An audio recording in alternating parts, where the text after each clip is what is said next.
Mheshimiwa Mwenyekiti, eneo la pili ni ajira. Katika ajira hizi, katika kipindi cha miaka fulani nyuma, ajira zilisimama, na ziliposimama create gap ambayo imeleta shida sasa, na kukuta baadhi ya kada zikiwa zina wahitimu wengi sana sokoni. Kwa hiyo katika swala la ajira kuna fursa, lakini kuna changamoto, lakini pia kuna maoni yametolewa mengi sana waheshimiwa wabunge. Nataka niseme maoni yote yaliyotolewa na waheshimiwa wabunge kwa kweli tumeyachukua, na kama kuna pongezi zilizotokana na maendeleo ya utumishi wa umma, na kama kuna maarifa ambayo yametolewa hapa, sisi tunayachukua, na kwa kweli pongezi zote ziende kwa Dr. Samia Suluhu Hassan, kwa sababu ni katika kipindi chake amepandisha madaraja kama aliyosema naibu waziri, lakini malimbikizo ya madeni ya mishahara na madeni yasiyo ya mishahara yamelipwa kwa kiasi kikubwa sana. Na ufahamu kwa katika kipindi chake pia tumekuwa na vipaumbele mbalimbali katika nchi, lakini pia watumishi wa umma hawakuachwa nyuma. Mengi amesema na wawakilishi wa watumishi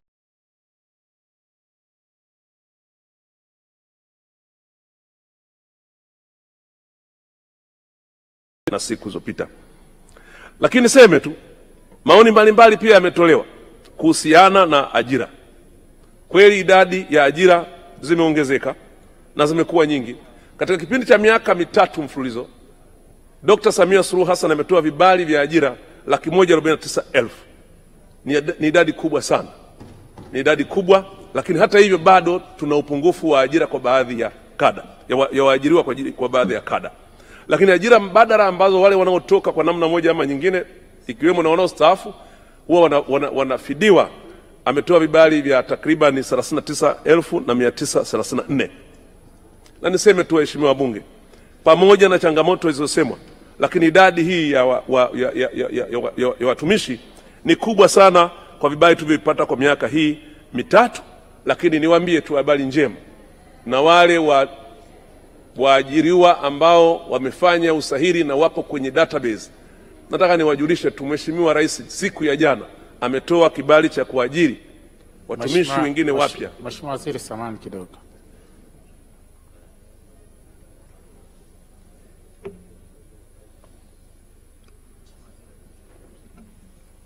Mheshimiwa Rais, kwa siku ya jana tumepata kibali cha kuajiri watumishi wapya kwa mwaka huu 33,212.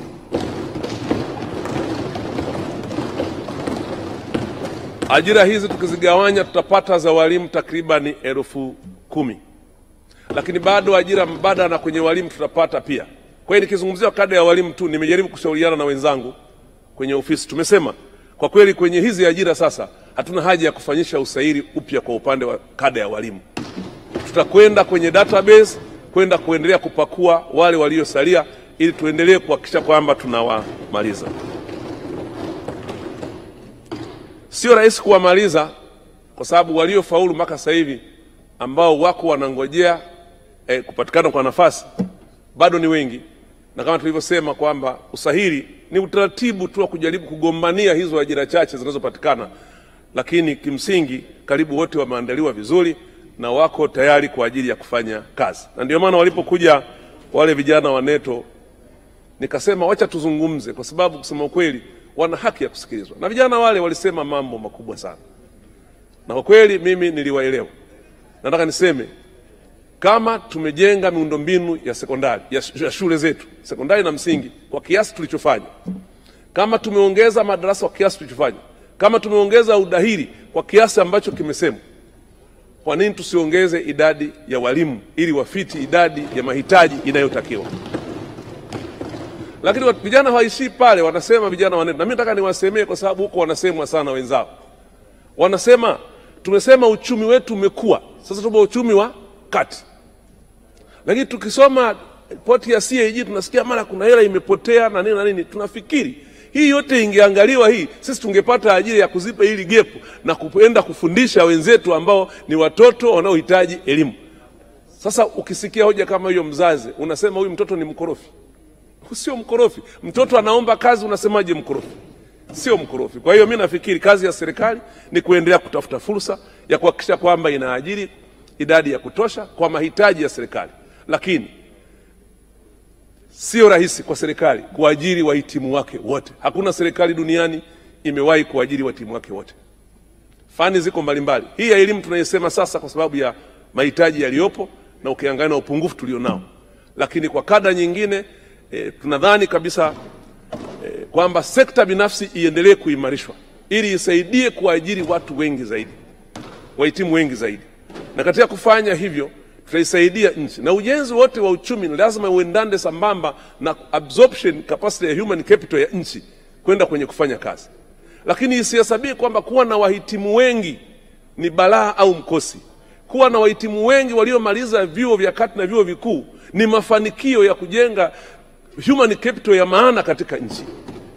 Kwa hiyo wala tusijutie, bali tuendelee kutafuta solution ya namna ya kuwapatia ajira vijana wao au kujiajiri na wengine kuajiri wenzao wengine.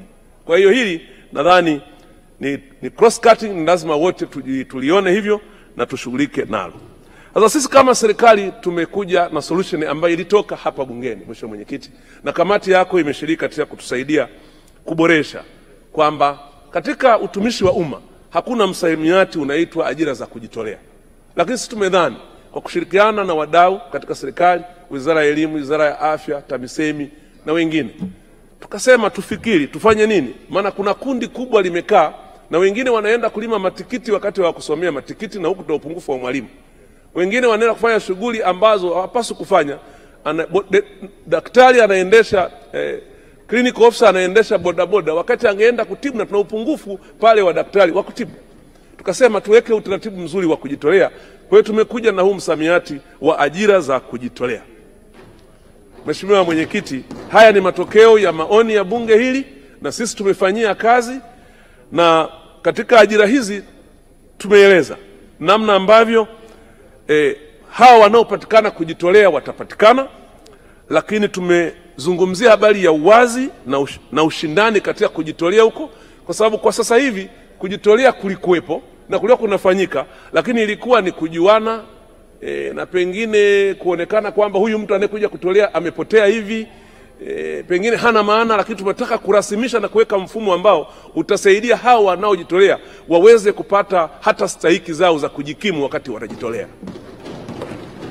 Lakini pia tumezungumzia hata namna wanavyopaswa kuhitimisha huo kujitolea kwao.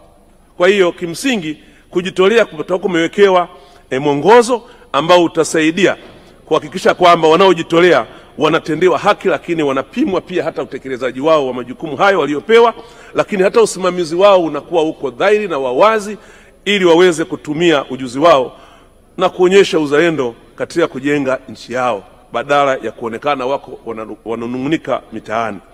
Na mwongozo huu, Mheshimiwa Mwenyekiti, napenda kujulisha kwa bunge lako tukufu kwamba utaanza kutumika mwezi Julai mwaka 2025 na umekamilika tayari.